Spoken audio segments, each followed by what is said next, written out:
नमस्कार साथियों, मैं यूएसआरबी न्यूज़ की ओर से प्रवीण सिसोदिया स्वागत करता हूं आपका।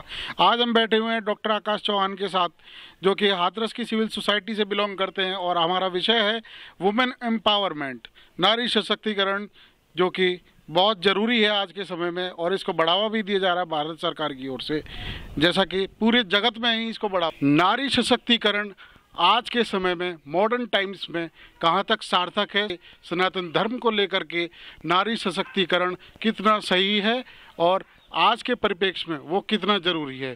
नमस्कार डॉक्टर आकाश चौहान जी। नमस्कार प्रवीण जी, आपके दर्शकों को भी नमस्कार। जैसा कि आपके द्वारा बोला गया कि भारत सरकार द्वारा भी इसको बढ़ावा दिया जा रहा है। देखिए, वामपंथ की एक बहुत स्पेशल टैक्टिस है कि सत्ता की कुर्सी पे जो बैठा हो उसके पास भी नैरेटिव्स जो चलेंगे वो वामपंथियों द्वारा दिए हुए नैरेटिव्स ही चलेंगे, क्योंकि वामपंथी इस बात में विशेष प्रबल हैं कि समाज को किस प्रकार से ख़त्म किया जाए। जब तक किसी स्थापित मूल्यों, जो कि समाज के स्थापित मूल्य होते हैं, उनको ख़त्म करके वामपंथी, जिसको हम बोलेंगे प्लेइंग लेवल फील्ड या फिर अपनी पिच पर खिलाना, जब तक आप समाज में नैरेटिव्स चेंज नहीं करेंगे, वामपंथी समाज में प्रभावी रूप से नहीं आ पाएंगे। नारीवाद उनका एक विशेष टूल है जिसका प्रयोग आज वो परिवारों को तोड़ने में कर रहे हैं। आप जब पश्चिम की ओर देखेंगे कि वहाँ अपराध क्यों बढ़ रहे हैं, तलाक ज़्यादा क्यों हो रहे हैं, आप देखेंगे कि यूरोप में 1960 के बाद जो नारीवादी आंदोलन हुए, उस समय तलाक का जो रेशो 10 या 20% का था, सदी के अंत तक आते आते वो 40 से 45 और 50 और 60% तक बढ़ गया। अपराधों के मामले में जब आप रिसर्च कभी करेंगे, मेरे पास डाटा है, आप कभी लेंगे चाहेंगे तो मैं दूंगा आपको,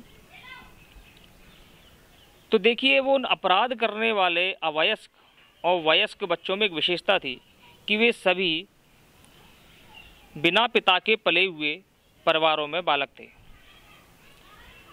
ऐसे बच्चों में अपराध के प्रति, ड्रग्स के प्रति कुंठाएं घर कर जाती हैं, और जिसका फल फिर अंततः समाज को भोगना पड़ता है। यदि आप यूरोप में देखेंगे तो तलाक की दर आपको 60 और 70% तक बढ़ी हुई प्राप्त हो जाती है। वामपंथ एक इतना विशेष, उनके पास टेक्निक्स हैं कि जब हम अपने शत्रुओं के विषय में यदि बात करें तो सबसे खतरनाक शत्रु वो होता है जो आपको दिखाई नहीं देता है। बायोलॉजिकली भी आप इस बात को समझते हैं कि जब मनुष्य को जब रात में दिखाई नहीं देता है तो स्वयं में वो कमज़ोर हो जाता है। ऐसी वामपंथ जब हमारे जीवन या हमारे समाज या हमारे राष्ट्र में प्रवेश करता है तो हमको दिखाई नहीं देता है, इसलिए वो और ज़्यादा खतरनाक हो जाता है। किंतु क्या भारत के परिप्रेक्ष्य में नारीवाद, नारी सशक्तिकरण, इन सारे तथ्यों की कोई आवश्यकता है? सनातन धर्म के परिप्रेक्ष्य में मैंने जैसा कि आपको पूर्व में बताया, हमारे यहाँ तो नारियाँ सदैव सशक्त ही थीं।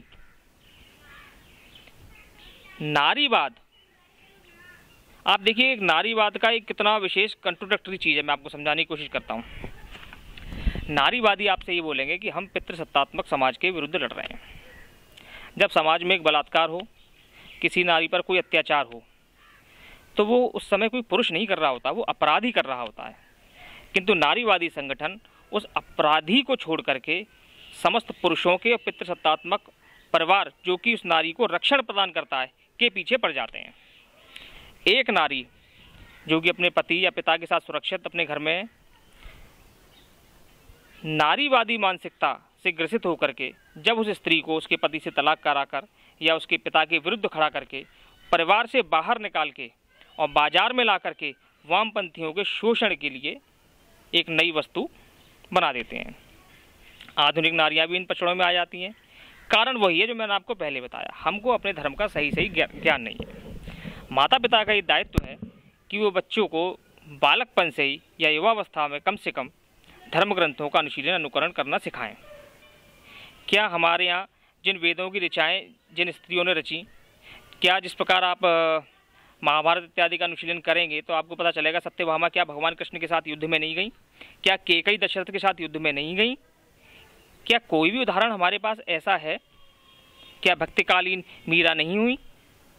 जहां आपको ये लगे कि नारियों को सशक्तिकरण की आवश्यकता, ये एक मिथक है जिसकी हमारे यहाँ बिल्कुल भी आवश्यकता नहीं थी। केवल और केवल परिवार और समाज को तोड़ने के लिए एक मोहक शब्द गढ़ करके हमारे ही समाज को तोड़ने के लिए, हमारी ही माताओं बहनों को भटकाने के लिए नारीवाद आता है, जो कि वास्तव में उनका प्रमुख शत्रु है। इसका एक प्रमुख जो टूल है, एक शोषित और एक शोषक की भावनाओं को गढ़कर, बिल्कुल मैं आपसे कह रहा हूँ गढ़कर, जो कि आपको वास्तविकता में कहीं दिखाई नहीं देगी, समाज में संघर्ष और भेदभाव पैदा करना, समाज में भ्रम फैलाना और उसके बाद उनको अपना शिकार बनाकर उनका शोषण करना। तो आपका मतलब है ये सनातन धर्म पर चोट पहुंचाने के लिए इस तरीके से शब्दों का चुनाव किया जाता है? निश्चित रूप से।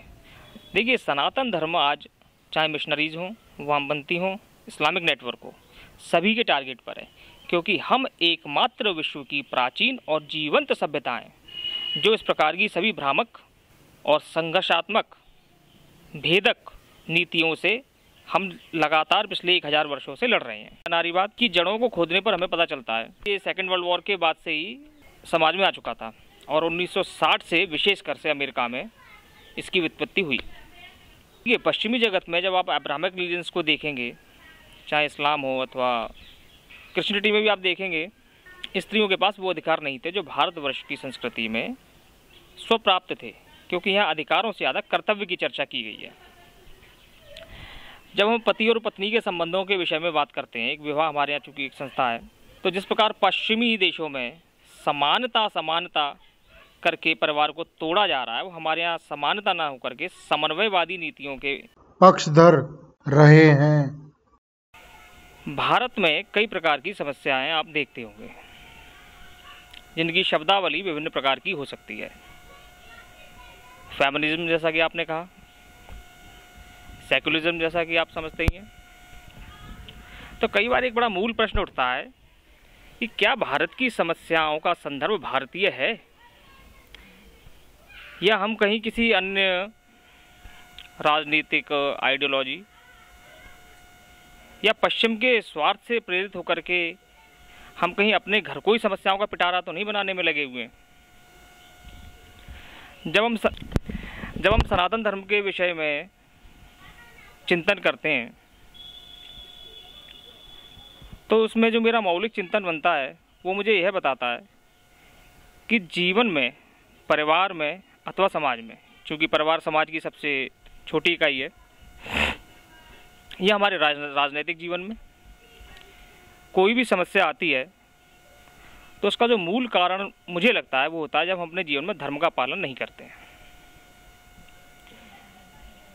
धर्म का पालन करने से ही हम अनेक समस्याओं से, अनेक कष्टों से स्वयं बच जाते हैं। जैसा कि आपने विषय उठाया नारीवाद, तो यदि हम सनातन धर्म का एक सिंहावलोकन करें और अपनी जड़ों की ओर लौटें, वेदों की ओर लौटें, पुराणों की ओर लौटें, काव्य ग्रंथों की ओर लौटें, समस्त भारतीय ज्ञान परंपरा का एक पुनरावलोकन करें, तो निश्चित ही हमें इस तथ्य का दिग्दर्शन होता है कि भारतवर्ष में नारी सशक्तिकरण कभी कोई विषय ही नहीं रहा। जब हम चिंतन करते हैं माता अष्टभुजा जगदम्बा का, जिन्हें जगत जननी कहा जाता है, तो यही एक शब्द जगत जननी अपने आप में समर्थ शब्द है। वो जगत को जन्म देने वाली हैं। जब हम भगवान शंकर को देखते हैं, उपासना पद्धति में, शैव दर्शन में उनकी विभिन्न प्रकार की पूजा पद्धति प्रचलित है, लेकिन उसमें भी हमको उनका एक विशिष्ट रूप अर्धनारीश्वर का दिखाई देता है। इसका निश्चित ये मत बैठता है कि हमारे यहाँ प्रकृति और पुरुष की संकल्पना साथ में ही की गई है। बिना पुरुष के प्रकृति भी अर्थहीन हो जाती है और बिना प्रकृति के पुरुष भी अर्थहीन ही हो जाता है। तो हमारे यहाँ अधिकार, समानता इत्यादि जो नए वामपंथी शब्द है, जिनको चाशनी में लपेट के भोली वाली जनता के सामने डाला जाता है, स्वयं में कोई विशेष अर्थ नहीं रखते हैं। तो यह शब्द भी अपने आप में कम्युनिस्ट विचारधारा या वामपंथी विचारधारा का शब्द है। निश्चित रूप से जब हम वामपंथ का अध्ययन करते हैं तो हम पाते हैं कि उनके तर्क अलग हो सकते हैं, विषय अलग हो सकते हैं, लेकिन भावना सदैव एक ही रही है, संघर्ष, संघर्ष और केवल संघर्ष। यदि आप वामपंथ को केवल कम्युनिज्म समझें या माओ समझें तो वो उसका बहुत छोटा रूप होगा। आज वामपंथ राजनैतिक दर्शन न होकर के एक सामाजिक, उदारवादी, इस प्रकार के शब्दों से भी हम उसको समझ सकते हैं। और वो इस हद तक हमारे कला के क्षेत्र में, परिवारों में भली भांति प्रवेश कर गया है। और प्रवेश, उसकी विशेषता ये है कि प्रवेश करते और कराते समय जो पक्ष उससे पीड़ित होगा उसको पता भी नहीं चलेगा कि वो कब वामपंथ की शिकस्त में आ गया। निश्चित रूप से खतरा बहुत भयावह है। अगर हम ये देखें कि वामपंथ ने समाज का क्या उपकार किया है, क्या रूस में वामपंथ ने लोगों का उपकार किया? मजदूरों का आंदोलन हुआ, फैक्ट्रियां बंद करा दी गई, मालिकों को शोषक और मजदूरों को शोषित वर्ग के रूप में प्रस्तुत किया गया। यही हम चीन में देखते हैं, जहां किसानों को शोषित बना दिया गया। नारी सशक्तिकरण पे आपको मैं वापस लाना चाहूँगा। आप इधर उधर की बातें कर रहे हैं, उसी विषय पे आ रहे हैं, लेकिन तो वामपंथ की भूमिका थोड़ा सा समझना आवश्यक है कि ये सदैव एक वर्ग संघर्ष में विश्वास रखता है। जब आप, चूंकि आप टोक रहे हैं, समय भी कम है, समय का भी अभाव है, तो ठीक है, मैं जल्दी बात कहने का प्रयत्न करता हूँ। नारीवाद भी उसी वामपंथ का एक और टूल है जिसका प्रयोग वो समाज और परिवार को तोड़ने में करता है। जब हम सनातन धर्म पर दोबारा दृष्टि डालते हैं तो हम देखते हैं वैदिक काल में अपाला, मैत्रेयी, घोषा, लोपामुद्रा इत्यादि अनेक नारियों ने वेदों की ऋचाएँ रची और वे सभी सभ्य समाज में विशेष आदरणीय थी। इतर काल में भी हम देखते हैं किस प्रकार सत्यवान को उनकी पत्नी सावित्री यमराज से मांग करके लाई। आधुनिक काल में यदि हम आ जाएं तो रानी लक्ष्मीबाई, जीजाबाई, रानी चेन्नम्मा, कर्णावती, दुर्गावती आदि अनेक नाम ऐसे हैं जो क्षत्रिय धर्म और ब्राह्मण धर्म दोनों का ही सशक्त तरीके से प्रदर्शन करते हुए आपको दिखाई देंगे। दोस्तों, ये थे हमारे साथ डॉक्टर आकाश चौहान, हाथरस की सिविल सोसाइटी से आते हैं। मैं प्रवीण सिसोदिया इन्हीं शब्दों के साथ आपसे इजाज़त लेता हूँ। धन्यवाद। आपके दर्शकों को भी धन्यवाद। और प्रवीण जी, अपेक्षा रखूँगा कि आपके जैसे युवा राष्ट्रवादी पत्रकार खुल करके सामने आएँ और इन विषयों को जनता के सामने स्पष्ट रूप से रखें ताकि जनता भी एक सही निष्कर्ष पर पहुँच सके और हमारे युवा भटकने से बचें। धन्यवाद।